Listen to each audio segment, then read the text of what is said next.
Votre programme est proposé par Callaway Golf.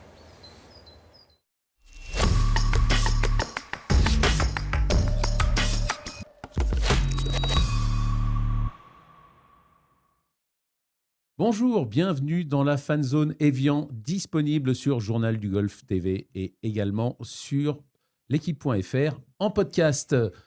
Au sommaire de cette émission, nous serons en direct avec Jean-Philippe Rodenburger, notre envoyé spécial à Evian, et avec moi pour animer cette émission, le seul, l'unique Benjamin Cadieux. Bonjour Benjamin. Salut Arnaud. Ça va ? Hyper excité, c'est la plus belle semaine de l'année en France. C'est vrai. C'est vrai. C'est vrai. Et également avec nous, Sam Lowe. Bonjour Sam. Bonjour Arnaud, merci beaucoup pour l'invitation. Sam est le papa caddie, coach de Loïs Lowe qui évolue sur le Tour européen féminin et qui a disputé l'US Open il y a environ un mois. Et je vous l'ai promis, nous sommes en direct avec Jean-Philippe Rodenburger. Bonjour Jean-Philippe. Salut tout le monde. Regardez, on n'est pas bien là. Toujours. Green du trou numéro 18. Voilà, à Evian, il fait beau, il fait chaud. Et comme dit Ben, ça va être la plus belle semaine de l'année en France pour suivre évidemment Giamundi Evian Championship. Allez, nous allons faire 3 émissions spéciales, 3 fan zones Evian tout au long de la semaine. Et tout au long de la semaine, nous vous offrons la possibilité de gagner ce magnifique sac Callaway aux couleurs d'Evian, avec les couvre-bois aux couleurs d'Evian. Il vous suffit pour cela de scanner le QR code qui apparaît actuellement à l'écran, ou alors de vous rendre sur tous les réseaux sociaux de Journal du Golf et vous verrez évidemment tout le règlement. Voilà. Je peux jouer, moi ? Non, Benjamin, interdit aux gens de la rédaction et du Journal du Golf, même pas que de la rédaction, tous les gens de Journal Tout le groupe Amaury. du Golf. Sam, je le disais, Loïs, votre fille évolue sur le Tour européen féminin. Elle a joué le Jabra, l'Open de France, il y a un peu plus d'un mois là-bas, juste avant l'US Open, mais j'imagine que la Mundi Evian Championship, c'est encore autre chose. C'est un rêve pour elle, comme pour vous. Oui, tout à fait. Il fallait qu'elle gagne le Jabra Open de France pour avoir une invitation pour cette épreuve. Et on a fini 5e, mais on est très content quand même d'un top 5. Jean-Philippe, on a vu, vous êtes juste à côté du green du 18, toujours un endroit magique, ce parcours de l'Evian Resort Golf Club. Ah ben c'est sûr que c'est un endroit toujours magique, tu l'as dit Arnaud, ce trou numéro 18 et ce finish avec quelques nouveautés cette année. Évidemment, on en parlera cette semaine de ce trou, notamment ces 2 nouveaux bunkers. Mais aussi, on va en parler tout de suite, au 18, ils ont mis une plaque à l'endroit même où Grace Kim avait fait ce chip incroyable pour continuer le playoff l'année dernière. Donc un c'est chip pour marrant birdie. pour programme. Un chip, exactement, un chip pour birdie. C'était le grand débat qu'on a eu ensemble tout à l'heure.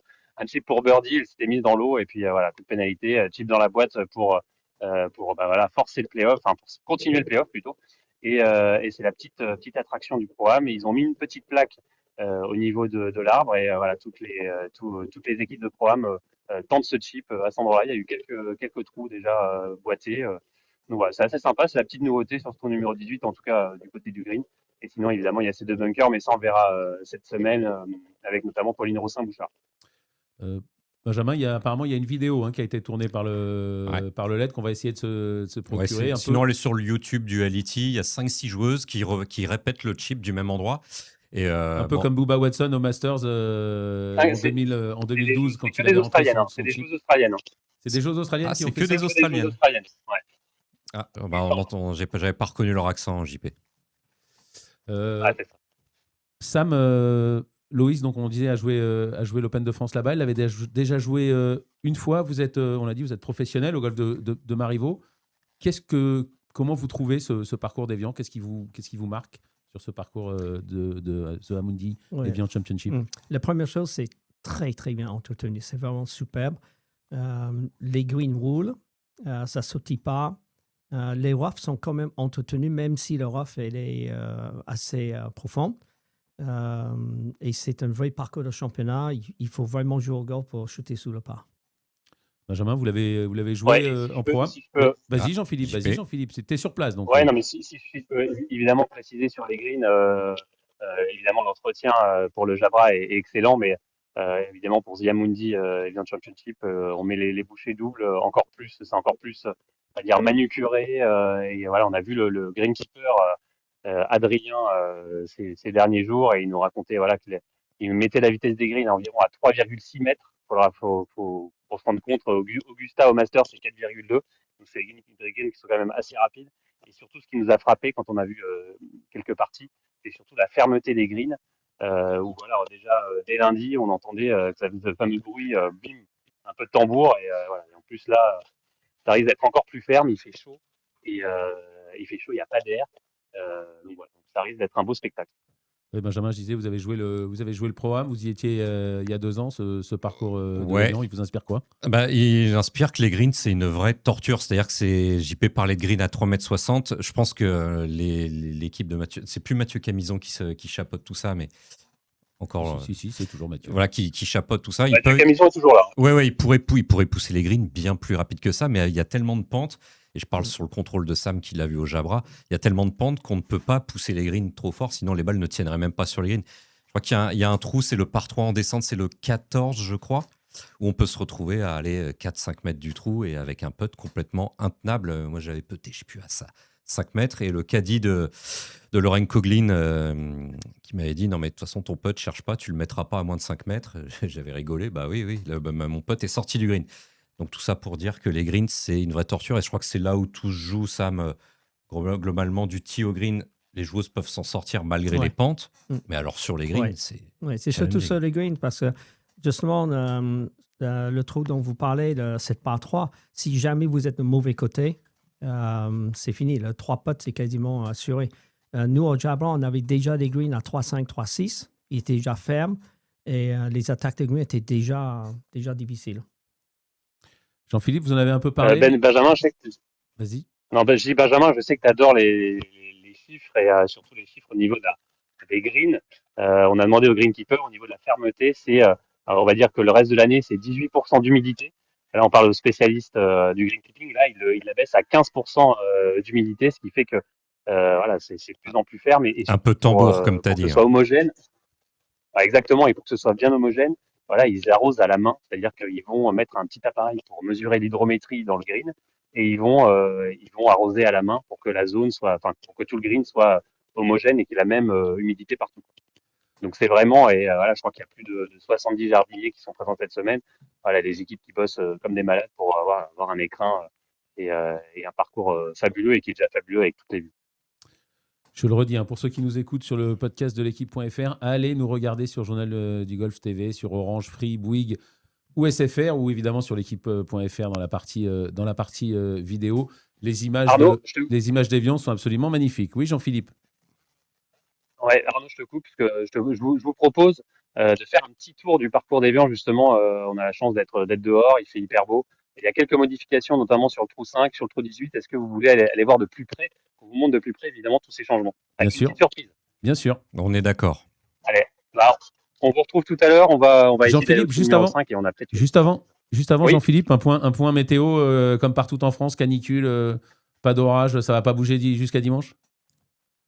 Alors, ça va pas bouger, même si vendredi, ils annoncent peut-être un peu de pluie. Mais les températures devraient quand même osciller aux alentours de 30-32 degrés avec pas trop de vent. Donc, ça risque d'être pense à t'arroser un peu, JP. Là, on dirait que t'es tout cyanosé, là. Allez, à tout à l'heure. Allez, à tout à l'heure, Jean-Philippe. On va évidemment parler des joueuses de cette Amouni Evian Championship, les Françaises, mais d'abord les favorites. Et évidemment, la première favorite, Nelly Corda, incontestable numéro 1 mondial. 4 victoires cette année, dont 2 majeures. Son plus mauvais résultat, c'est une 17e place dans son. Il y a un mois, elle a fait 9e du KPMG, 9 top 10 en 10 tournois, près de 6 millions de dollars. On va analyser son swing dans quelques instants avec vous, Sam Lowe. Mais c'est impressionnant cette saison, une nouvelle fois de Nelly Corda, Sam. Oui, totalement. Alors, ce qui m'a surtout impressionné, c'est au practice à Riviera, elle n'était pas très loin et c'est le brise de ses contacts de balle. C'est une brise qui est très, très lourde. La balle est vraiment contactée, superbe. On peut avoir son swing à l'antenne, Hugo, pour analyser. Je vous laisse la parole, Oui. Sam. Alors, sur l'image qu'on a là, la première chose, je dirais, c'est le swing de Nelly que j'ai déjà analysé. Elle a une posture qui est relativement droite. Alors, elle est assez grande, hein, mais quand même, je trouve que la flexion des genoux peut être un peu plus tonique. Et c'est surtout sur cette image, on voit que dans le transfert, elle amorce le transfert et après, elle recule un peu. Et on voit que là, elle est un peu en arrière. J'aurais préféré l'avoir continué le traverser jusqu'au bout. Donc, un swing, elle a beau être numéro 1 mondial, 9 top 10, mais elle a encore des axes d'amélioration. Oui, alors Sam. attention, là, on voit une image. Elle fait peut-être différemment, voilà. Mais en tout cas, sur cette image-là, on voit que quand on amorce la descente, elle est très bien campée. On voit un genre de squat qu'on voit beaucoup de joueurs modernes maintenant qui, à mon époque, on ne faisait pas. C'est Tiger qui a mis ça en place. Là, on voit cette squat qui est là. Et ensuite, elle pousse et comprime sur le côté gauche qui est très bien. La jambe gauche se ready, c'est exactement ce qu'il faut faire. Sauf qu'elle reste quand même un peu trop longtemps en retrait. Et elle passe après. Voilà. Benjamin, quelque chose à ajouter sur le swing de Nelly ou sur la saison de Nelly ou sur, Non, au niveau de sa saison, la Cannibal est de retour. Elle a mis un petit coup de vis. Elle a retrouvé aussi le putting qui avait fait ses belles saisons autour des années 2023. Mais c'est vrai que ça donne envie d'aller à la salle de muscu, faire pareil, faire des squats aussi. Je pense qu'il faudrait tous qu'on s'y mette, Sam, Ouais. à la salle pour jouer un petit peu mieux au golf. Mais quasiment tous les joueurs maintenant, elles font beaucoup de prépa physique. Également, sur cette même vidéo, on voit que, donc là, c'est aujourd'hui, je crois, hein, il me semble, et on voit qu'à l'impact, elle a le bras gauche quand même très plié, alors que beaucoup d'autres swings que j'analyse, ils ont beaucoup plus en extension à ce moment-là. C'est avec l'épaule gauche, poignet gauche et tête de club sur le même axe. Et on voit que là, lorsqu'elle arrive dans la zone d'impact et à l'impact, le bras gauche se replie. J'aurais préféré l'avoir plus en extension. Et tout de suite après l'impact, on voit que le bras gauche va rétracter un peu rapidement. On a frôlé le chicken wings, l'aile de... Oh, quand même pas. Ouais. Moi, j'ai ça toute la semaine, effectivement, avec beaucoup d'élèves. 27 ans, Nelly Corda sur le LPGA Tour depuis 10 ans, incontestable numéro 1 mondial, déjà 4 victoires en majeur, mais vous dites qu'il y a encore, donc même dans son swing, même elle, où on a l'impression que c'est la perfection, même elle, il y a encore des axes d'amélioration. Elle peut encore mieux swinger que ça. On verra Rotseng dans quelques instants, mais Nelly Corda peut encore s'améliorer, Sam. Disons que le plus important, c'est quand même le contact là-bas et la maîtrise de la trajectoire. Maintenant, si on regarde Jim Furyk, on regarde Bubba Watson et même Scotty Scheffler à l'heure actuelle, c'est quelque chose que c'est des swings que je ne vais pas apprendre à l'école de golf. C'est quand même spécial. Donc, ce qu'elle fait est quand même très propre. Là, je suis un peu... Tatillon. Ouais, voilà. Et c'est vrai que... C'est l'œil du pro qui ne peut pas s'empêcher voilà, exactement. de voir les quelques défauts. Allez, on va justement... on va essayer de rejoindre notre envoyé spécial Jean-Philippe Rodenburger, qui n'est plus derrière le green du 18, mais qui s'est déplacé. Et on a cru reconnaître un ami. On a changé d'endroit. Est-ce que vous m'entendez bien? Toujours bien. Alors, on est sur le green du 5. Regardez-moi ce green du 5. Et on est en compagnie de Stanislas Katurla, qui est pro ici au Golf d'Évian. Salut Stan. Salut JP, bonjour à tous. Alors Stan, explique-nous un peu les changements de ce trou numéro 5 qui a finalement, à l'œil, nous on verra pas comme on le voit pas, mais si on vient à Évian comme ça une fois de temps en temps, mais finalement ce green il est beaucoup plus grand maintenant. Effectivement, il fait maintenant 50 mètres, c'est le green le plus long du parcours. Il a été rallongé d'une bonne vingtaine de mètres depuis la pancarte blanche qu'on voit jusqu'à ici. Les rochers et l'eau ont été du coup déplacés dans ce sens-là afin de pouvoir mettre une nouvelle position de drapeau juste devant qui rend le trou plus court et du coup plus difficile. Alors il n'y a pas de joueuse, est-ce qu'on va essayer d'y aller sur ce green? On vous montre, hein, on est en direct là, et aussi la nouveauté c'est ces rochers. Là on voit les nouveaux rochers qui n'étaient pas du tout, et le greenkeeper là, on vous avait fait une petite vidéo pour vous expliquer tout ça qu'on aura cette semaine, et ces rochers il les a choisis spécialement, en carrière, il a choisi un par un les rochers, c'est ce qu'il nous explique. Donc ce trou, du coup, toi, tu as pu le jouer déjà avec tes jeunes du centre de formation? Ouais, le début du green était fermé pendant plusieurs semaines afin de le protéger justement pour le tournoi. Et puis là, ils l'ont réouvert et honnêtement, ils ont fait un super boulot. On voit que c'est parfaitement potable et puis déjà hâte de voir des positions de drapeau qui vont être là durant le tournoi. Ouais, parce qu'on imagine la position de drapeau qui sera ici. Au début du green, pour ceux qui nous écoutent à la radio. Voilà. qui sera vraiment à l'avant-green. C'est ce qu'ils ont voulu, c'est faire une position drapeau un peu pas piégeuse, mais Ouais, si, voilà. totalement, c'est ça. Et puis, on le voit peut-être pas bien à l'écran, mais là, il y a vraiment tout un dénivelé naturel qui penche vers l'eau. Donc, toute balle qui tombera sur le green, une partie droite ou même juste un tout petit peu à côté, elle risque de finir dans ces beaux rochers. Voilà, un trou qui s'annonce palpitant. Messieurs, on va vous emmener sur un autre endroit. Je vous propose d'aller voir cette fameuse plaque au 18. Ok, allez, à tout de suite. Allez, à tout de suite. Jean-Philippe, Sam, quand vous l'avez joué, le Jabra Open de France au mois fin mai, ce green du 5 était en travaux. Il n'y avait pas encore cette position de drapeau Oui, devant. c'était plaqué. On voit que ça allait être prêt pour le mois de juillet, ça c'est sûr. Et la première chose qui frappe, c'est effectivement la zone est relativement petite. C'est évident qu'ils vont placer le drapeau un moment à un autre pendant les 4 tours.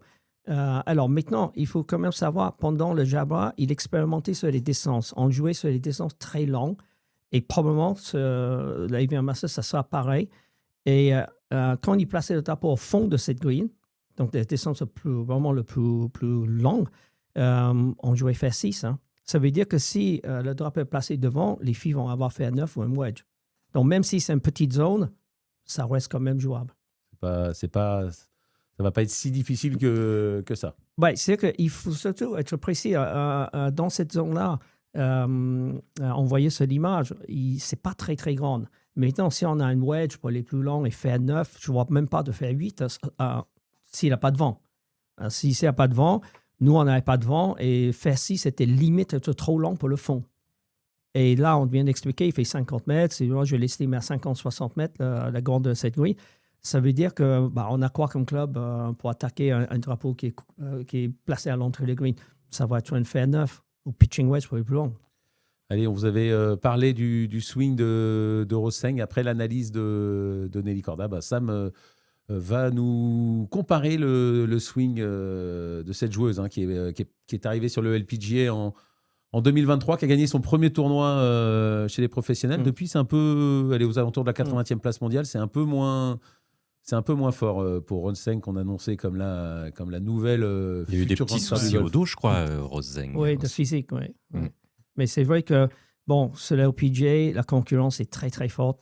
Et même avec toutes les qualités qu'elle a, c'est certain que ce n'est pas évident de bien. On voit Pauline qui a eu sa carte plusieurs fois, c'est difficile à tenir.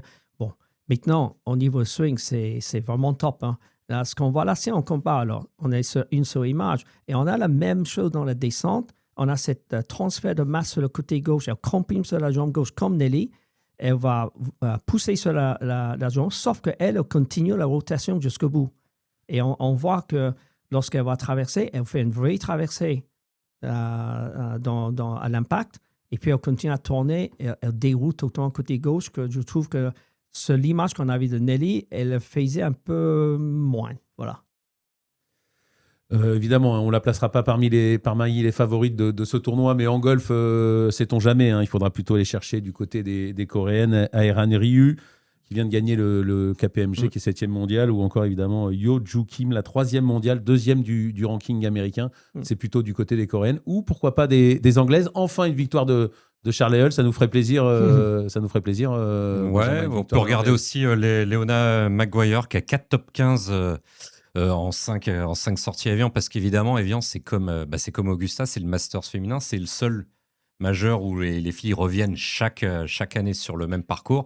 Et bizarrement, on tombe toujours un petit peu sur les mêmes noms. En vrac, on peut citer Minjee Lee, 5 top 15, 5 participations, une victoire en 2021. Gino Titicul, 4 top 15 en 5 participations. Et on parlait de Corda, Nelly Corda tout à l'heure. Elle n'a qu'un seul top 10.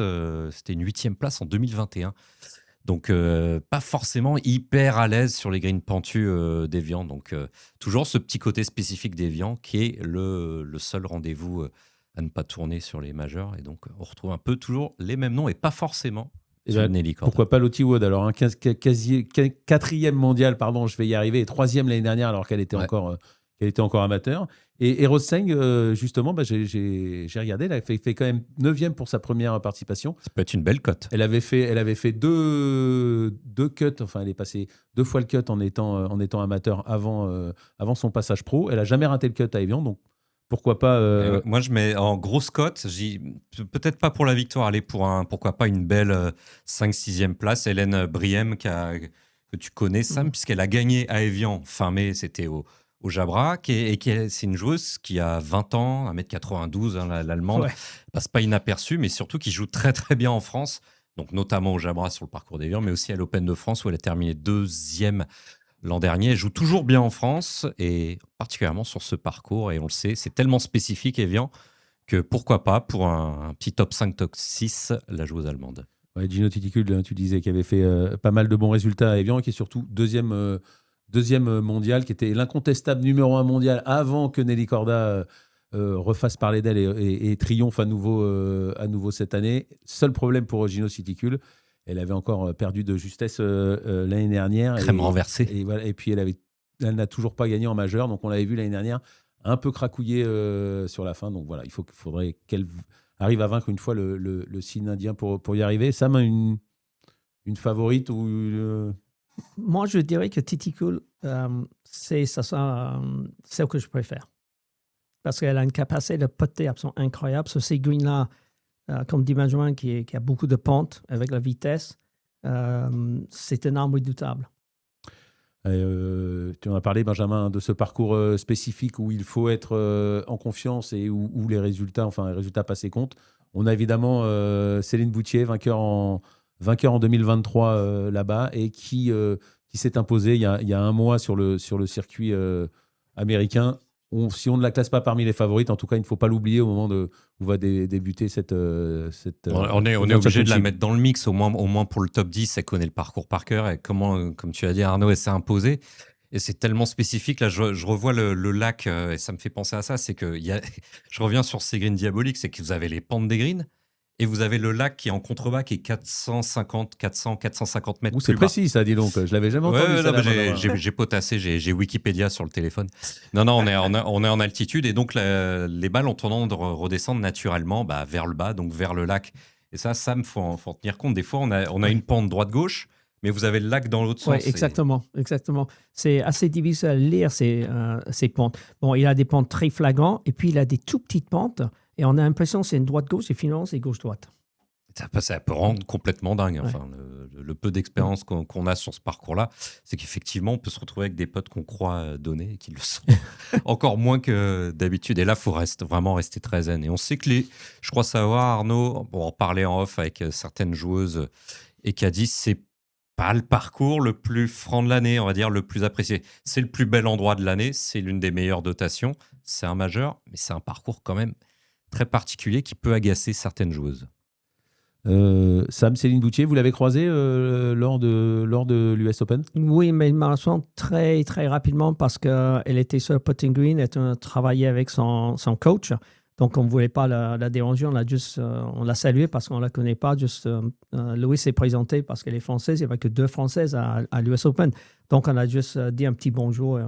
Mais on n'a pas vraiment discuté. Ah ouais, elle ne se connaissait pas du tout. Non, pas du tout, parce que ce n'est pas la même génération. Céline doit avoir au moins 29 ans, je pense. Et donc, avec les 6-7 ans d'écart, elles ne sont jamais vues à l'équipe de France non plus. 33 ans, je crois. 33 ans, ah oui. Donc ils ne sont jamais rencontrés à l'équipe de France. Donc, on ne la connaissait pas, non. Donc, Céline Boutier, évidemment, à suivre, la favorite parmi les Françaises et en tout cas outsider juste après les autres favoris. 28e mondial, Céline Boutier, loin de sa splendeur, enfin quand elle était 3e en 2023, mais encore une fois, elle a gagné à nouveau il y a un mois, donc pourquoi pas elle rate aucun cut aussi cette saison. C'est très constant. De toute façon, depuis 2023, elle a raté 3 cuts, je crois, ou 4 cuts depuis qu'elle a gagné en octobre 2023. Donc la constance est toujours là, les résultats flamboyants, en tout cas les victoires, les 4 victoires évidemment de 2023, un peu moins. Allez, avant de continuer à dérouler le reste des Françaises présentes sur cette Evian Championship et notamment des sujets à venir sur Perrine Delacour et Pauline Roussin-Bouchard, nous retrouvons notre envoyé très spécial, Jean-Philippe. Très spécial, je ne sais pas pourquoi, mais bon, juste, si vous voulez, juste pour faire une petite... voilà, juste pour ça. C'est vrai que tu es très particulier, JP. Donc finalement, on n'est pas sur la plaque du trou numéro 18, on est sur l'un des premiers bunkers qui a été refait. Et Stan, tu vas, Inventé. qui a été inventé, et tu vas nous montrer un peu la réaction d'une balle avec un mauvais drive. Pas forcément un mauvais drive, mais on se rend compte que le fairway à cet endroit-là, c'est presque l'endroit le plus étroit. Ça fait à peine 20 mètres de diamètre. Je ne sais pas si on se rend bien compte à l'écran. Et puis il y a forcément une petite dénivellation toujours vers le lac, ici à Évian. Et donc chaque balle qui va atterrir milieu de fairway va forcément se rapprocher du bunker et donc va être un obstacle supplémentaire. Je vais lancer une balle et on va voir comment elle réagit si vous le voyez bien. On va lance-la bien. Rate pas le bunker, hein, Stan. Bon, autant vous dire qu'on voit rien Elle du est tombée. tout. Ça a marché ou pas? Voilà, regardez, on va aller voir. Est-ce que vous avez toujours pas? Pourtant, c'était mes 2 meilleurs lancers, Benjamin. Alors la surprise, voilà, il y en a une qui est pile dans le bunker. Ah, parce qu'il y a eu 2 lancers. On a Et donc, pas du vu coup- 2 lancers, moi. Donc, Et il a réussi à rater le sable. Et donc du pour une coup, fois. ce qui veut dire que là, Volontairement. est-ce que le deuxième bunker du coup rentre en jeu? Est-ce qu'on le voit au loin? Il y a un deuxième bunker qui a été créé, qu'on va vous montrer tout de suite. Donc vous pouvez continuer vos occupations et on revient tout de suite pour le deuxième bunker. Sam, ces Alors, deux bunkers existaient, évidemment. Oui, pendant le Jabra. Je veux juste rajouter que la majorité des joueurs qui ont la longueur vont carrer cette bunker. Nous, on a carré quasiment 15 yards, c'est 12 mètres, puisqu'on fonctionne en yards. Et, mais on rappelle que Loïs, on le dit, Loïs est une joueuse assez longue. Oui, elle est longue. Elle est longue, mais je voyais des joueuses qui étaient avec elle. Il y avait Fosterling qui était là, qui l'a carré aussi.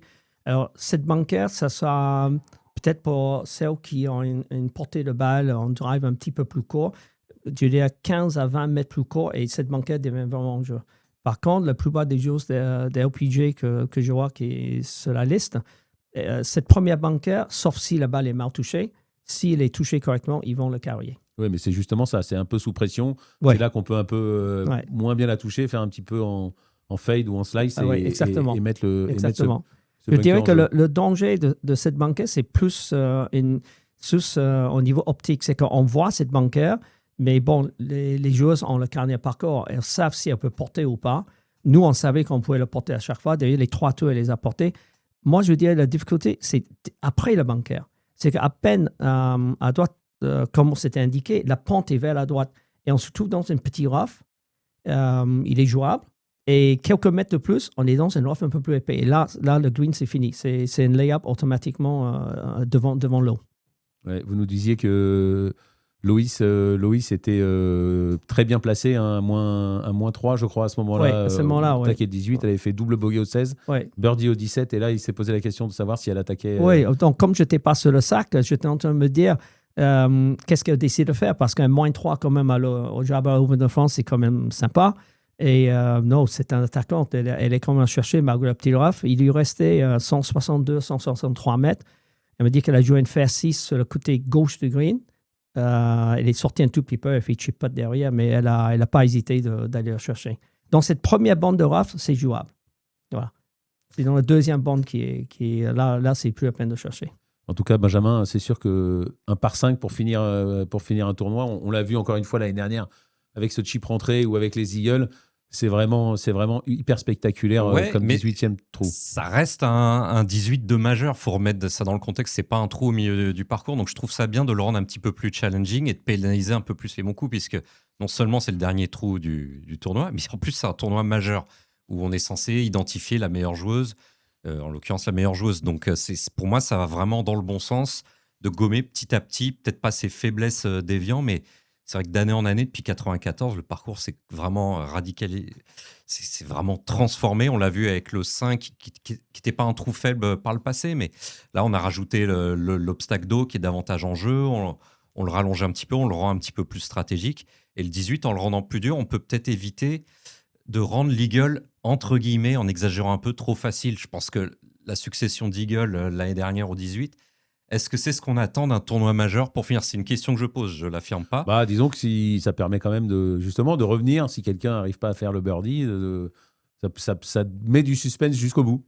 Ça peut faire basculer les choses, mais je trouve que ça va dans le bon sens d'un tournoi majeur, de le rendre plus challenging. Donc pour moi, mettre ces 2 bunkers-là à droite puis à gauche pour pénaliser le mauvais drive, c'est une très bonne chose. Donc pour ceux qui sont à la radio, vous n'avez pas vu, mais Benjamin a montré la droite puis la gauche, forcément. Avec mes en doigts. radio, ça marche moins bien. Allez, on retourne justement en télé et on est à nouveau avec Jean-Philippe et Stan. Ouais, alors Stan, justement, on est sur ce deuxième bunker. Alors, raconte-nous pourquoi il a été construit ce bunker. C'est dans quel but? Évidemment, réduire le fairway, mais pour quel type de joueuse? Alors ça n'a pas réduit le fairway, ça a réduit la zone de réception pour le deuxième coup lorsque tu pouvais pas attaquer le green en deux.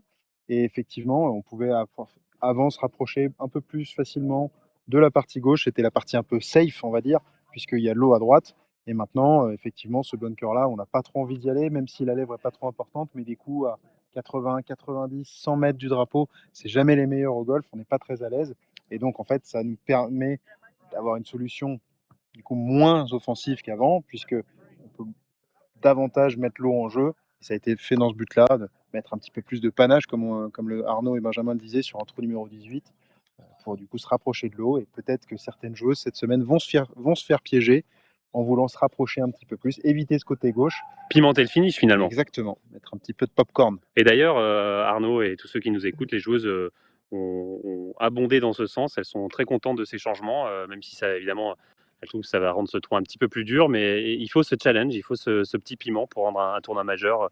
Et comme le disait Benjamin, hein, est-ce que finalement on a envie d'un finish comme ça, un peu plus dur? C'est ça aussi qui fait la signature d'un tournoi majeur. Stan, est-ce que vous venez dans ce bunker pour vous entraîner avec les jeunes de l'académie? Parce que là, il y a un joli coup sous pression à taper, là, avec, encore une fois, pour ceux qui sont à la radio, vous le disiez, 80-90 mètres dans le sable, avec un obstacle d'eau au milieu. Il faut vraiment un très bon contact de balle.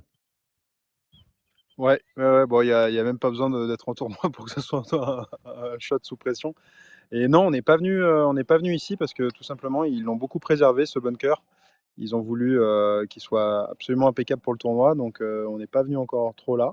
Puis depuis qu'il a ouvert, on n'y a pas trop été non plus, donc c'est plutôt, c'est plutôt bon signe jusqu'à présent. Ouais, que Stan, évidemment, on a vu un de tes jeunes qui ont eu la chance aussi d'être dans le programme avec partager une partie avec Rose Zeng et aussi son papa qui on l'a vu donner plein de conseils à tes jeunes. Ça aussi, c'est Ah, on vient de perdre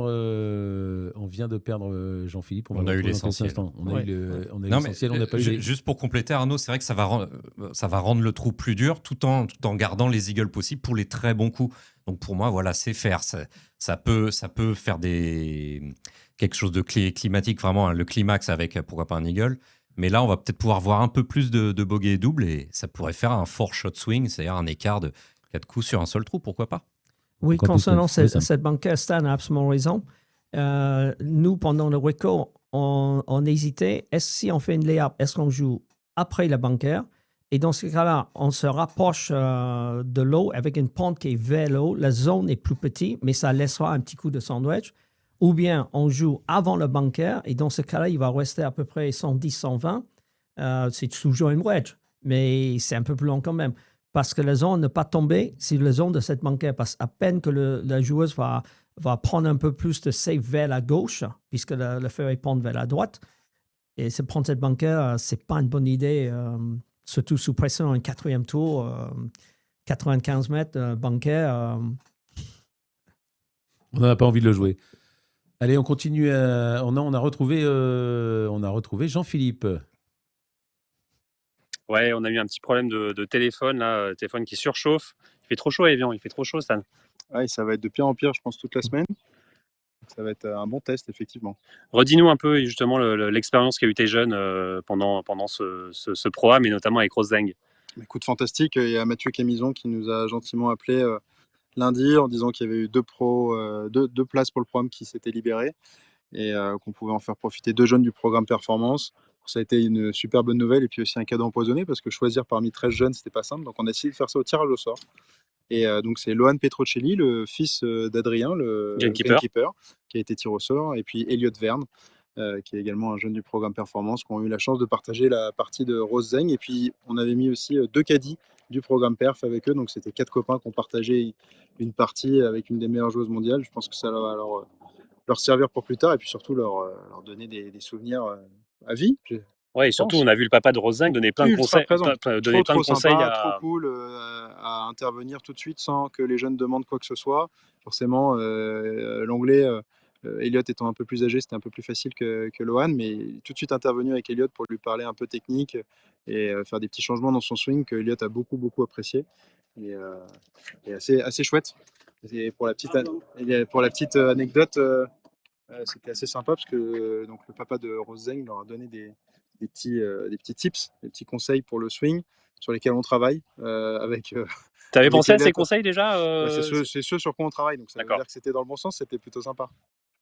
Voilà, des petits moments sympas. Forcément, eux, ils ont des étoiles plein les yeux quand ils voient des choses comme ça. Et cette semaine, ils vont aussi voir le tournoi, aller sur le tournoi, prendre des infos. Ou... Alors malheureusement non, parce Ah que bah oui, vous avez le championnat on part demain au golf d'Albon pour la 3e division pour U16, donc les championnats de France moins de 16 ans. Et donc c'était le dernier jour pour en profiter. Et donc non, il n'y aura pas d'extension de programme pour eux ici, malheureusement. Allez, on va essayer d'aller voir cette plaque au trou numéro 18, Ouais, Stan. on la voit là, je sais pas si tu peux retourner l'écran. On voit l'arbre là-bas. Ouais, parce que la plaque, on la voit pas là. Non, la plaque, on la voit pas, on va vous la montrer. Même si Austin, je suis pas sûr qu'il la voit. C'est l'homme qui valait 3 milliards pour les générations. Même le fils de Petrucciani, il le voit pas. À tout de suite. Ouais, merci, allez, à tout de suite. Allez, je vous le promettais tout à l'heure, on a parlé de Céline Boutier, la joueuse française en forme en ce moment, en tout cas celle qui a fait un top 10 en double, son premier depuis 2023, je crois, sur le LPGA, qui a fait un très bon KPMG Championship, le dernier tournoi majeur qui s'est déroulé il y a 15 jours à peine. C'est Perrine Delacour. Et justement, Perrine Delacour, elle s'est confiée à Jean-Philippe Rodenburger lundi avant le début de ce tournoi d'Évian qui lui tient évidemment particulièrement à cœur.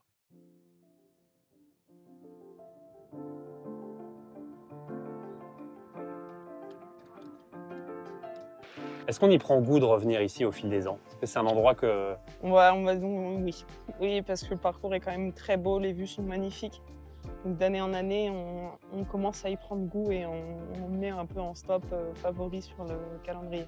Et quand tu regardes ton calendrier, tu dis voilà, ça, Évian, c'est cette semaine-là, on s'organise un peu autour. Après, moi, je suis pas quand même le type de joueuse, on va dire, qui organise son calendrier autour des tournois. Parce que je joue beaucoup. Donc on va dire que je joue un maximum de tournois. Après, c'est sûr que s'il y avait un tournoi, je pense, la semaine d'avant aux États-Unis, il y a de grandes chances que je le fasse sauter parce que il faut s'habituer au décalage horaire. C'est aussi la chance d'être en France, donc une petite excuse pour aller voir la famille. Et donc, c'est des moments qui sont importants pour moi. On dit justement que pour les Françaises, Évian, c'est un tournoi à part parce que y a plein de sollicitations, il y a la famille, tout ça. C'est quelque chose qu'il faut gérer aussi en plus des semaines habituelles. Oui et non. Moi, j'ai une chance, c'est que ma famille est assez, on va dire, tranquille. Donc, ils sont plutôt sous mes règles, donc c'est cool. C'est sûr qu'il y a beaucoup de, on va dire, sollicitations au niveau médiatique. Moi, j'ai la chance d'avoir David Derril pour ça, donc il s'occupe vraiment de tous mes médias. Donc, c'est lui qui me dit, bon, tu fais ça, et à partir de tel jour, on arrête et tu te concentres sur ton golf. Donc ça, c'est clair que ça aide énormément, ouais. C'est quoi ton meilleur souvenir ici, à Évian? J'ai l'année dernière, déjà, les 2 premiers jours où j'ai joué avec Leona Maguire et Lottie Wood. Leona qui fait un 3 en O2, c'était un bon souvenir. Après, le souvenir quand Céline a gagné, c'est sûr que ça a été quand même un très bon souvenir pour tout le monde. Je remontais en voiture, mais je suivais sur le téléphone, parce que j'ai quand même 6h30 de route, donc j'étais pas là pour le 18, mais ça reste quand même un très très bon souvenir. C'est un élément, pas dire déclencheur pour le golf français, cette victoire de Céline ici? Ouais, c'est sûr que pour le golf français, et puis même aussi pour le tournoi, on va dire que ça nous a...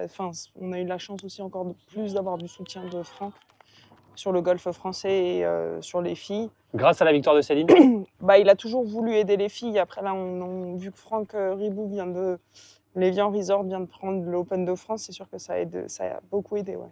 C'est une bonne nouvelle que c'est une bonne nouvelle, ouais, parce que quand les calendriers, on va dire, l'acceptent, on va dire en fonction des États-Unis et des Europes, si on peut jouer l'Évian en amont du tournoi, c'est sûr que c'est toujours un stop important à faire pour préparer un majeur. Si on peut le jouer en compétition quelques semaines avant ou quelques mois avant, c'est toujours positif.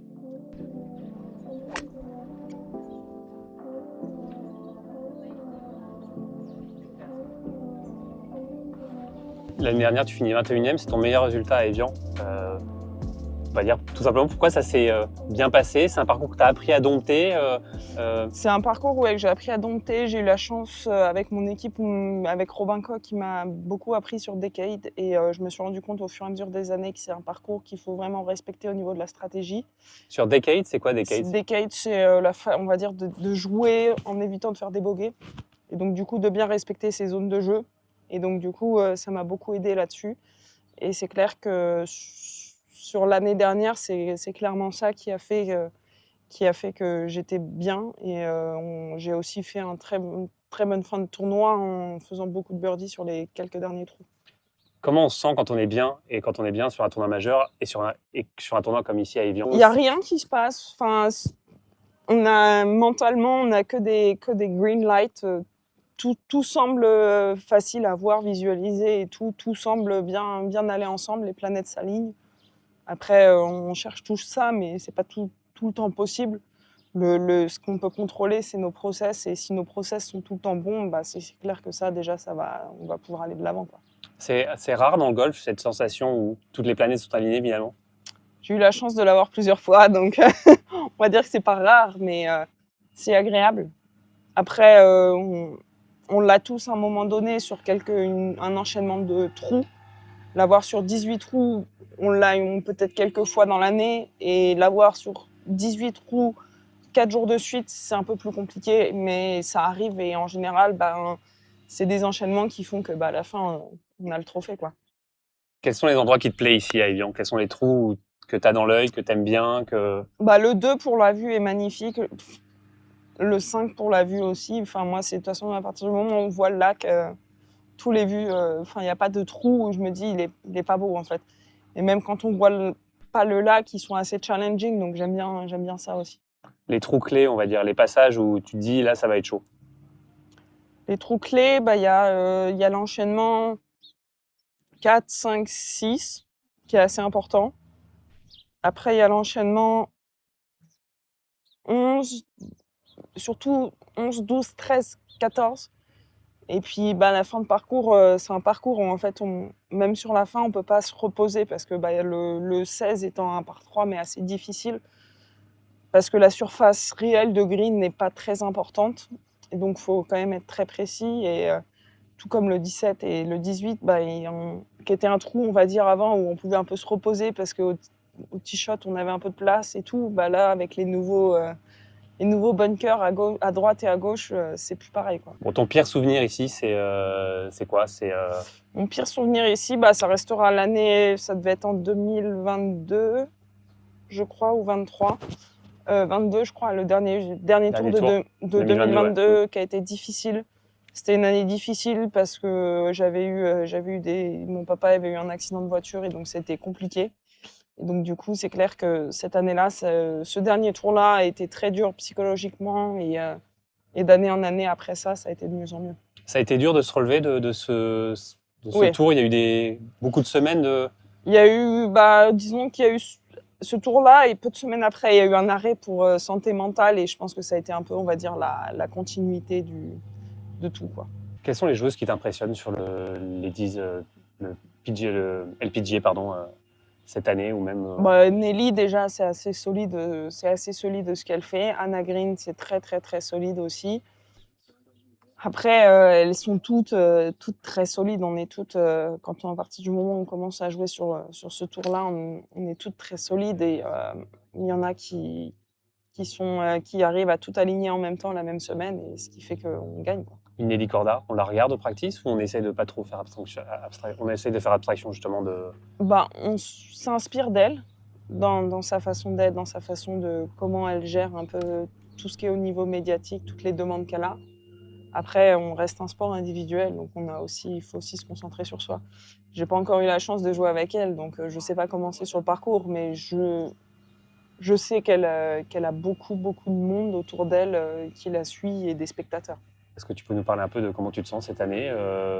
Voilà, quel bilan tu peux en faire ici au mois de juillet? Au mois de juillet, ça reste une très bonne saison avec une carte déjà validée sur le Ladies le LPGA, donc ça c'est quand même très très positif. C'est un point en moins? Ouais. on a tous envie de continuer sur ce tour-là l'année suivante. Donc, quand on sait que la carte est validée très rapidement, on peut jouer, on va dire, de façon plus relâchée.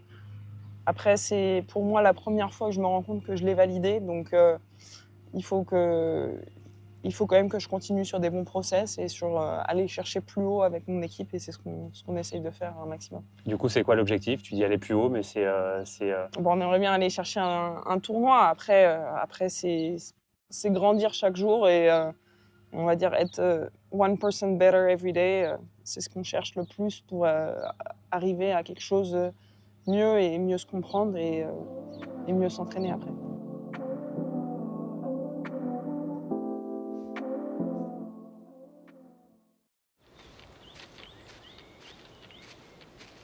Votre programme est proposé par Callaway Golf. Voilà, Perrine Delacour essayer de s'améliorer chaque jour.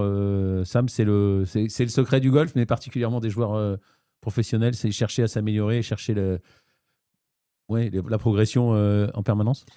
Oui, surtout au niveau mental, parce qu'arriver à ce niveau-là, comme Perrine et même tous les autres joueuses, même si on a toujours des points techniques à améliorer, c'est surtout le mental, la capacité d'aller de tournoi en tournoi, toujours avec cette course au point, avec le souhait de garder la carte pour l'année suivante. Donc, pour moi, le plus grand progrès, c'est surtout la maîtrise émotionnelle, l'approche mentale. Benjamin, la carte dans la poche, enfin la carte de l'année d'après dans la poche, ça change quand même tout pour un joueur de golf professionnel. On a tendance à dire que oui. Je crois que Greg Avray nous en avait beaucoup parlé. Il nous disait qu'il n'était pas soulagé tant qu'il n'avait pas bâché la carte, comme on dit. Souvent, ça lui est arrivé juin, juillet, dans les mauvaises saisons en septembre. Mais il nous avait expliqué, Greg Avray, que attention à la décompression. Une fois que la carte est dans la poche, une fois que l'essentiel est assuré, maintenant, c'est à double tranchant. Est-ce qu'on va être décontracté et on va lâcher les chevaux et jouer encore mieux? Ou est-ce qu'on peut aussi y perdre un petit peu de tranchant et d'agressivité, quoi?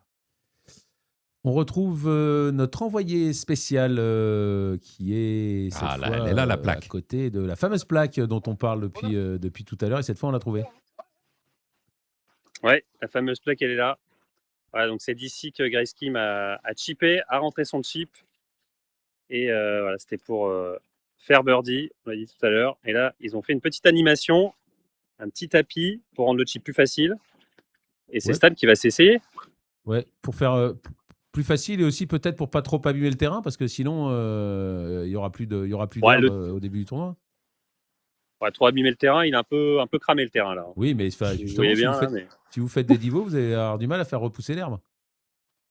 S'il y a 100 personnes Stan, par jour qui chip. De toute façon, Stan, il faut fait savoir que beaucoup Stan a très de peur de topons faire une au grave et de la chipping. mettre dans l'eau. Faut le savoir. Ah bon? Non, c'est une blague. Stan, il paraît qu'il fait très bien. des topons. D'ailleurs, Ouais, Stan comme il est qui a sérieux. failli se qualifier pour l'European Tour la semaine dernière. Il a joué les qualifs. Stan, tu vas nous en parler, ça. Ouais. Tu as failli te qualifier pour le tournoi de Cran-sur-Sierre, de Cran-Montana. Ouais. J'avais pas ce chip à faire. C'était beaucoup plus. Enfin, je sais pas si c'était plus facile, mais. Ouais. Mais tu t'es pas qualifié. Écoute, j'ai fini. C'était un tournoi effectivement de qualification sur 3 jours qui mêlait amateurs et pros. Il y avait un cut après 2. Il y avait 65 pros et 65 amateurs. À Cran-Montana, dans à peu près les mêmes conditions que, enfin, du moins parcours un peu différent forcément parce qu'il était un peu plus humide, des greens un peu moins roulants que pour l'Omega. Et il y avait un seul spot pour le meilleur joueur de la semaine. J'ai fini 5e, mes premiers pros. Et du coup, je prends encore au Père Noël faire une demande d'invitation. Tu as fini 5e à Cran-Montana. Il a fini 5e à Cran-Montana, sur le même parcours. Allez, dernier chip. Stan, il est compliqué ce chip? Oui, Arnaud. Est-ce qu'il est compliqué ce chip, Stan? Ça dépend pour qui. Il s'est pas mis donné, mais. En vrai, ça dépend du lie. Avec ce lie-là, assez sec, franchement pas si simple. Et puis, je sais pas si on voit bien, mais le green est un tout petit peu surélevé d'ici. Tu veux essayer justement sans le tapis? Je vais essayer, ouais, mais. Attention, On va montrer la balle. Après, ça va dépendre. Il l'a pas placé, la place pas. La place pas. Le plus proche possible. À hauteur de genou, voilà. Ouais. Voilà, donc là on voit le lie. Encore une fois, pour ceux qui sont à la radio, il va chipper cette fois, mais plus Carrément, sur un le fait tapis. qu'il a tendance un peu à rebondir en dessous. Donc chip plus compliqué que dans cette situation. Forcément, directement sur le tapis que sur un petit matelas, c'est plus agréable. Là, ça va être un peu plus risqué, je pense. Ouais. Tu vois, le club a rebondi, la balle est sortie plus forte. Bah, et c'est ton meilleur chip. C'est mon meilleur chip. C'est ton meilleur Tu vois. chip. Faut peut-être s'entraîner dans les bonnes conditions. Voilà, Mais, messieurs, en tout ouais, cas, c'est sympa. ouais. En tout cas, messieurs, voilà. Qu'est-ce que vous voulez qu'on vous montre de plus? Ah, non, vous nous avez montré le 5, le 18. On pourrait vous envoyer au trou numéro 10, mais avec cette chaleur-là, ce serait quand même peut-être pas très sympa. Merci beaucoup d'avoir été avec nous. On va encore suivre regarder un de vos sujets. On a vu Perrine Delacour, On Jean-Philippe. a plein de sujets qui arrivent, Arnaud, hein, pour la semaine. On Vous va avez avoir préparé Pauline plein de choses. Roussin-Bouchard dans quelques instants. Et tous les autres sujets, on le rappelle, hein, vendredi, deuxième épisode de cette fan zone Evian, et dimanche, le troisième épisode, toujours en fin de journée après le jeu. Vendredi après le cut. Et dimanche, évidemment, après la fin du tournoi. Et tout au long de la semaine, on vous l'a dit, avec notre sponsor Callaway, on vous offre la possibilité de gagner ce magnifique sac Evian qui va apparaître à l'écran dans quelques instants. Voilà, ce sac aux couleurs d'Evian, avec les couvre-bois et le couvre-putter aux couleurs d'Evian. Il suffit de scanner le QR code qui apparaît à l'écran actuellement, ou de vous rendre sur les réseaux sociaux Facebook. Et merci Instagram. Voilà, je suis tellement fan d'Instagram que j'en avais oublié le nom. Franchement, à part les sacs du Masters, les sacs Augusta qui sortent chaque année, c'est le plus beau. C'est le plus beau. Ah ouais, de mais je le l'année. trouve même plus beau que celui du. Il est même plus beau que celui Ouais. du Masters, hein. La couleur est absolument magnifique. Voilà, ce sac a gagné Instagram et Facebook tout au long de la semaine, ou le QR code qui est apparu il y a quelques instants. Perrine Delacour, donc la carte dans la poche, donc à suivre sur ce tournoi. Elle le disait, hein, 2022, elle était dans le coup, peut-être pas pour la gagne, mais pour un top 10, ça s'était très mal passé. 79, je crois, elle avait perdu 30 ou 40 places le dernier tour. Voilà, donc 21e l'année dernière, son meilleur résultat. On le disait, Benjamin, c'est quand même un parcours qui demande de l'expérience. Donc, Ouais, mais qui visiblement lui convient, puisqu'elle est capable d'envoyer 3 tours au niveau des meilleurs. Évidemment, on le sait, une locale sur un tournoi majeur un dimanche après-midi, c'est hyper dur à gérer. C'était arrivé à Gladys Nocera, qui était un peu dans le coup. C'était dans les années, c'était en 2009, je crois. C'était très mal passé aussi. Et d'où la portée de l'exploit de Céline Boutier en 2023, quand elle avait gagné, c'est qu'elle avait réussi à relever le gant. Mais en tout cas, elle a un jeu qui résiste à Evian, donc c'est à suivre. Elle est Evian-proof presque, en tout cas sur 3 tours. troisième française, en tout cas la troisième que l'on placerait dans nos favorites, Nastasia Nadeau, rookie l'année dernière à Evian, qui a été dans le top 10, hein, je crois, à l'attaque Elle finit 21e, je à crois. l'attaque du dernier tour. Elle finit 21e comme Céline Boutier, comme Perrine Delacour, mais vraiment l'invité surprise, l'invité de dernière minute, qui avait joué avec Nelly Corda, notamment le samedi, qui avait, et je sais plus, je sais pas, non pas Lydiaco, mais enfin en tout cas une joueuse, Minjili peut-être, ou en tout cas Nelly Corda et une autre très bonne joueuse du top 10 mondial. Et elle s'en était très bien sortie. Je crois qu'elle avait, entre guillemets, gagné la partie, donc elle avait totalement tenu le coup. Un dimanche un peu plus délicat, notamment sur les par 5. Mais elle aussi, Nastasia Nadeau, elle a tout visiblement pour réussir à Evian, la longueur. Benjamin, à surveiller. Oui, puis il y a l'expérience du LPGA qui commence à rentrer. Elle est rookie sur le LPGA. Donc ça aussi, quand on a ça dans l'ADN, quand on a ça dans le compte, j'allais dire dans le compte en banque aussi, mais c'est vraiment une bonne chose. En un an, elle a vraiment passé un step. En tout cas, au niveau de l'expérience, maintenant, il faut le capitaliser. C'est pas parce que ça s'est bien passé l'an dernier en tant que rookie, puisque maintenant, elle ne le sera plus. Voilà, maintenant, elle est vraiment dans la cour des grandes. Elle fait partie du LPGA. On va voir ce que ça donne cette année. Mais c'est pas pour autant que ça va bien se passer cette année. Mais en tout cas, à l'image de Perrine Delacour, elle est capable de bien jouer à Evian sur un parcours, encore une fois, j'insiste, hyper particulier. Donc ça, c'est hyper bon signe pour cette année, mais aussi les 15 autres qui viennent, quoi. Sam, vous la connaissez, Nastasia Nadeau? Oui, parce qu'elle a juste 1 an ou 2 ans moins que Louis, sauf elle a fait le choix de ne pas aller en fac aux États-Unis. Je suis sûr qu'elle avait beaucoup de sollicitations. Et elle joue en jeune, en moins de 18 ans, dans les épreuves comme les German Girls. Et déjà à l'époque, je me souviens, je ne savais pas qui est et je voyais son swing, c'était déjà solide. Elle jouait vraiment, tapait bien la balle. Et après, j'étais surpris qu'elle n'ait pas allé aux États-Unis, mais elle a fait le choix d'aller sur le circuit tout de suite. Nastasia Nadeau à suivre cette semaine. On espère aussi un bon résultat pour Pauline Roussin-Bouchard, mais après un début de saison plutôt réussi, il y a eu un vrai coup d'arrêt pour Pauline lors du deuxième, lors du Chevron, je crois. Du Chevron, elle était à la 3e place à l'attaque du dernier tour et elle a complètement craqué le dimanche, malheureusement. Pauline est derrière 5 cuts ratés de suite. Ça va un peu mieux. Elle a passé le cut au KPMG de justesse et ça va un peu mieux depuis pour Pauline, que l'on souhaite à nouveau en forme. Et Pauline Roussin-Bouchard, un peu comme Perrine Delacour, Jean-Philippe Roden-Burger l'a rencontré cette semaine.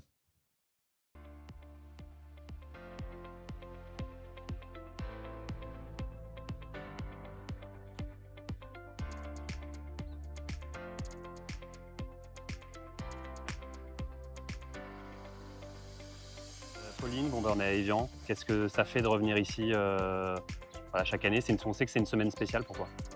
Oui, c'est spécial parce que beaucoup de souvenirs. Enfin, je viens ici depuis 2010, donc, c'est un endroit que j'aime, un parcours que j'ai encore, qui a encore beaucoup de mystère pour moi. Donc voilà, c'est le challenge de l'année. Pourquoi il est aussi mystérieux ce parcours?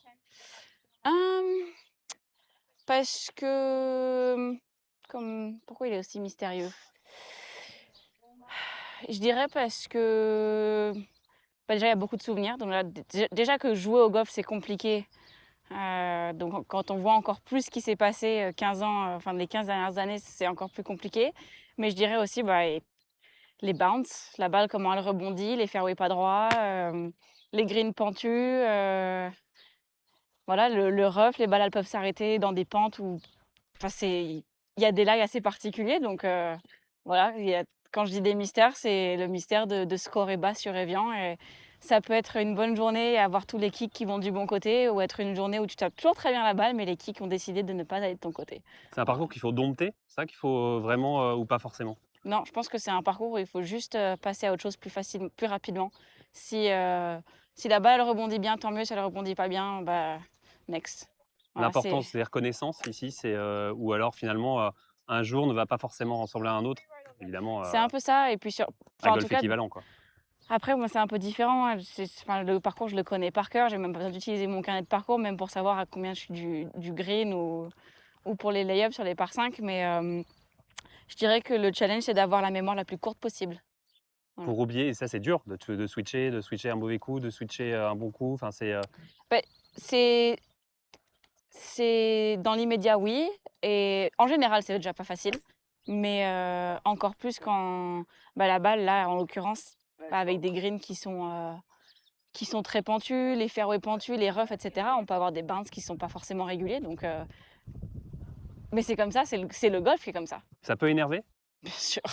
Surtout avec mon tempérament, donc c'est pour ça. Mémoire courte.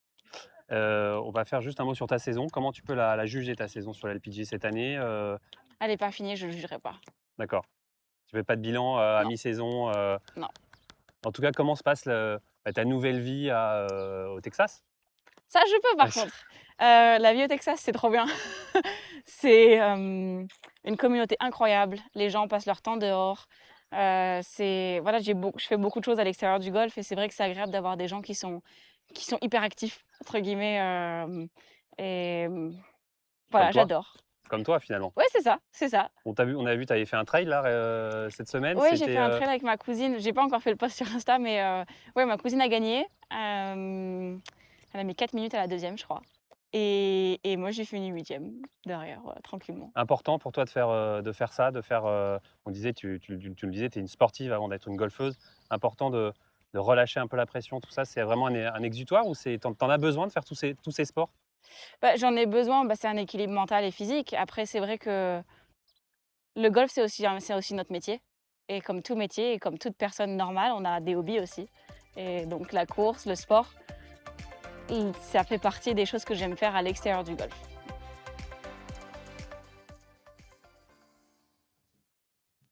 Voilà, Pauline Roussin-Bouchard, là aussi, hein, la même génération que Loïs.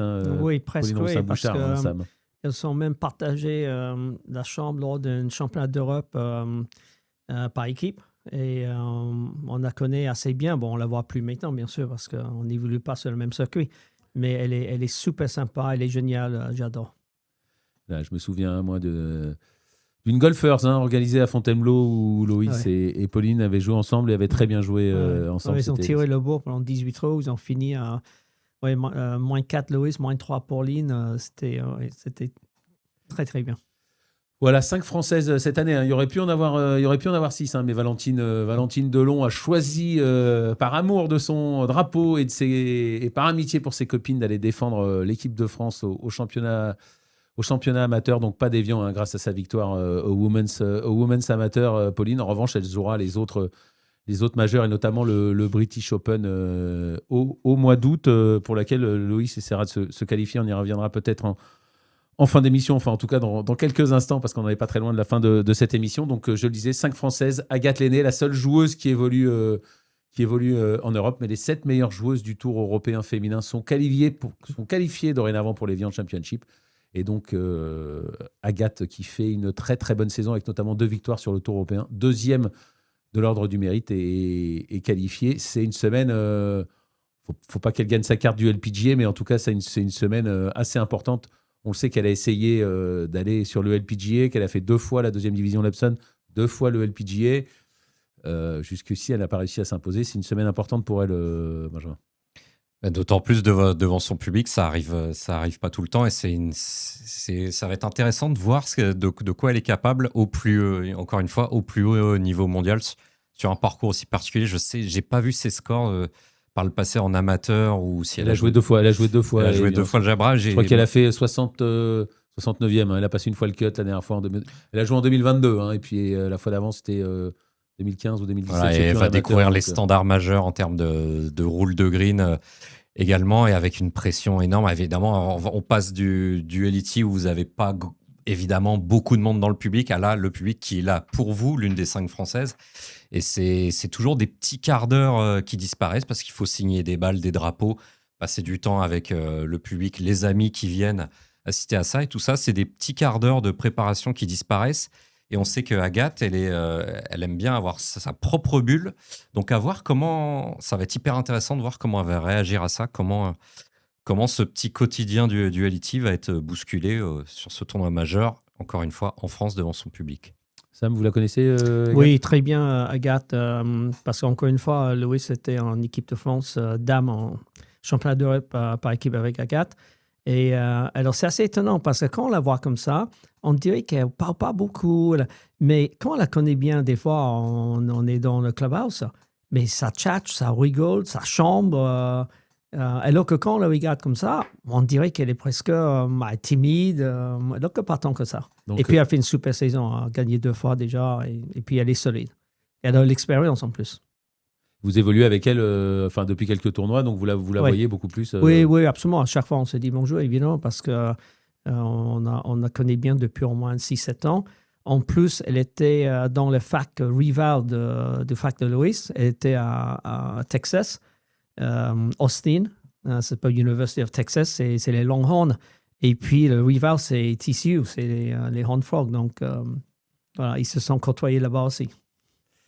Voilà, on arrive au terme de cette émission, en tout cas au terme de l'émission pour The Amundi Evian Championship. On va quand même pas vous laisser partir sans prendre quelques nouvelles de Loïs. C'est quoi la suite de sa saison, la suite du programme pour Loïs? Alors là, elle est partie en vacances. Elle avait absolument besoin, parce que on est parti en Afrique du Sud pour le Sunshine Tour en début de mars. On n'avait pas prévu de gagner la 4 lettres aussi rapidement. Et puis le US Open. De ce fait, elle a joué toutes les semaines depuis 4 mois. Et là, c'est vrai qu'elle a vraiment besoin. Et là, elle est en train de faire une randonnée en Suisse avec son petit copain. Ils vont aller sur le Zermatt, le Matterhorn, regarder tout ça. Et puis, elle revient. Il faut qu'on fasse une préparation pour la qualification finale du British, qui s'appelle le Women's Open. Elle était exemptée du pré-qualif, du fait qu'elle était dans les 85 premières de l'ET. Et donc, la préparation, c'est ça. Et tout de suite derrière, à Londres, le PIF de Londres qui est très bien doté. Pour le final qualifying de British, c'est chaud. Hein. Il y a quasiment 180 joueuses. Seulement les 35 premiers de LPGA sont exemptés, les 15 premiers de LET. Donc, ça veut dire que c'est une sacrée tournoi. 180 joueuses pour 3 places. Hein. 3 places, oui. Donc, 180 joueurs. Alors, l'année dernière... Faut pas rater beaucoup de potes. Hein. Non, voilà. L'année dernière, la RA a rajouté 3 places. Elle a fait passer 6. D'accord. Bon, mais dans le règlement, c'est 3. D'accord. Ah ouais, c'est vrai que c'est toujours pareil. On ne sait jamais exactement le nombre, de places qui sont allouées. C'est 3 à l'Open, minimum. c'est pareil. Ça, C'est pareil aussi chez les garçons. Et l'ambition pour cette année, pour la fin de la saison et pour l'année prochaine, c'est quoi? L'objectif principal, c'est le top 70. Alors, elle a des avantages. Pour garder sa carte, c'est ça? Pour garder la carte pour 2027. Elle a des avantages de n'avoir fait que 4 épreuves jusque-là avant de gagner sa carte, que les autres filles étaient à 12. Mais la fin de saison, il faut être, elle est 85e, 86e à l'heure actuelle. Il n'y a pas beaucoup de points à récupérer pour être dans les 70. Et l'objectif, c'est 70 ou au moins dans les 80. Voilà. Eh ben, merci en tout cas d'avoir été avec nous, Sam. Bonne chance. On espère que vous viendrez souvent à ce micro. C'était un plaisir de vous avoir. Merci à Benjamin de m'avoir aidé à préparer et animer cette émission. Et bien sûr, merci évidemment, comme chaque semaine, à notre réalisateur, sans qui rien ne serait possible, Hugo Ponce. Merci Hugo. On se retrouve tout au long de la semaine, évidemment, pour cet Amundi Evian Championship. Prochain rendez-vous vendredi et à la fin du tournoi dimanche. Salut à tous. Bye bye.